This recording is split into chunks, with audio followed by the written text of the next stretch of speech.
So with the Pixel 5 being out for a few weeks now, you've either got a case on your device or you just like the design so much that you decided to go ahead, take life by the neck and say, screw it, I got this. Well, regardless of whatever it is that you did, here's a couple of more cases brought to you by Ghostek. Alright, so let's go ahead and start things off with probably my favorite out of the two, their Covert 4 case. Now its slim profile and added texture for better grip make the case feel great in the hand and just gives it a bit more of security. It's also a bit tapered, so it makes the case feel slimmer and just easier to hold. It does feature raised edges, so both your camera and display are covered for when just laying your device flat on a surface. There's no worries there. Cutouts are also nice and wide, so there's no interference with both the fingerprint sensor and that charging port. Now, something that we rarely see in cases is the addition of a kickstand, and while I did enjoy using it, a possible thing to keep an eye out for is the adhesive keeping this thing together. Now, the Covert 4 case also offers drop protection with Ghostek's R2X technology, and I personally like the red. It gives the case a nice touch. But it's not just for looking pretty. I've also dropped my phone in search of testing their claim of 8 feet of drop protection, and it's held up until now. The case has barely shown any signs of cosmetic damage, even after various drops.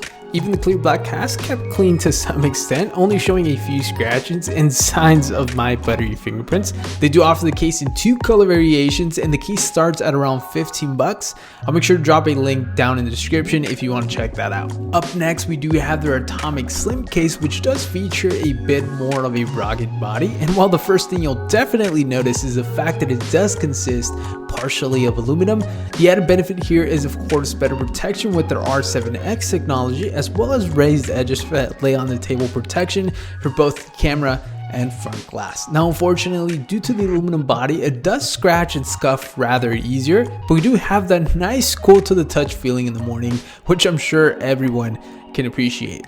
There's also a touch of added grip on both sides for a better hold on your device. Now, Ghostek does claim that the case will withstand 12 feet of drop protection, but I've yet to test that. I did test that at a rather shorter height and had no issues with the device. The only damage was actually done to the case, and again, just a few little scratches and scuffs. Cutouts are nice and wide, so again, there's no interference with both that fingerprint sensor or that charging port, as well as the speakers and that mic located at the top. Now, the buttons aren't as tactile as I wish they could be, and they do require a bit more force than what I'd like to have seen, but they do feature an aluminum build. Now, my biggest issues with this case is how much easier it is to damage, and of course the fact that it does add a bit of more bulk to a rather thin device. The back is also see-through with a sort of hard shell material, although it's not as flexible like the one found on the Covert 4 case. And again, it's also pretty scratch resistant to a certain extent. The case will set you back about $40 though, and again, I will drop a link down below if you are interested. Again, my pick out of the two is the Covert 4 case. I just prefer a thinner profile, and I think it just adds enough protection for myself. Anyways, let me know what you think. Is there any cases or products you want to see reviewed? Thanks a lot for watching, and we'll catch you guys on the next one. Peace.